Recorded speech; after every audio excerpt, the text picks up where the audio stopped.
संत मच्छिंद्रनाथ यांची जन्मकथा। एकदा रागाच्या भरात शिव कैलासानी गौरी यांना सोडून एका निबिड जंगलात येऊन राहिला आणि त्याने तेथे समाधी लावली। गौरीने शोध घेऊन सुद्धा शिव सापडला नाही। इतक्यात अचानक नारद मुनी तेथे आले। गौरीची व्यथा ऐकून त्यांनी शिवाचा शोध घेऊन त्याचे बसण्याचे ठिकाण तिला सांगितले। गौरीने शिवासमोर भिल्लिणीच्या वेशात जाऊन संगीतप्रधान नृत्याला सुरुवात केली। त्या आवाजाने शिवाची समाधी उतरली। त्याने स्मित करत तिला विचारले, शाबरी, तू मला दिव्य समाधीतून जागृत का केलेस? तेव्हा शाबरी म्हणाली, आपण वर्षभर मला सोडून या समाधी अवस्थेत कसे राहिलात, या गोष्टीचे मर्म मला जाणून घ्यायचे आहे।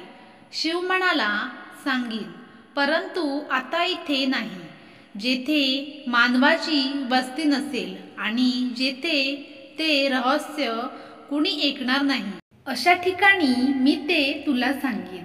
काही दिवस गेल्यावर गौरीने शिवाला त्या गोष्टीची आठवण करून दिली।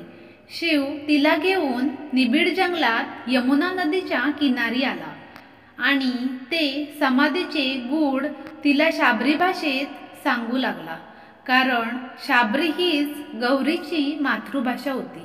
त्याच वेळी यमुना नदीतील एका मत्स्यीने ब्रह्मतेज गिळले होते।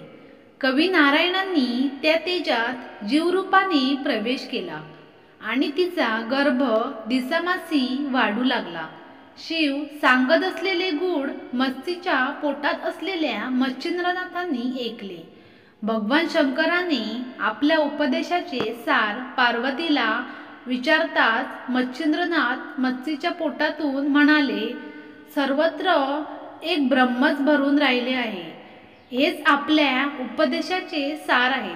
हे वाक्य ऐकताच कवी नारायण मत्स्यीच्या पोटी जन्म घेणार असल्याचे शंकराने ताडले आणि त्याला खूप आनंद झाला।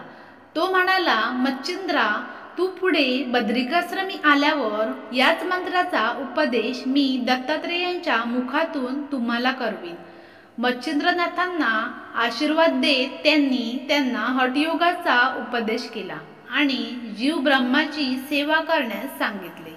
त्यानंतर पूर्णमास भरतात मत्स्यीच्या उदरातून एका तेजस्वी बालकाचा जन्म झाला।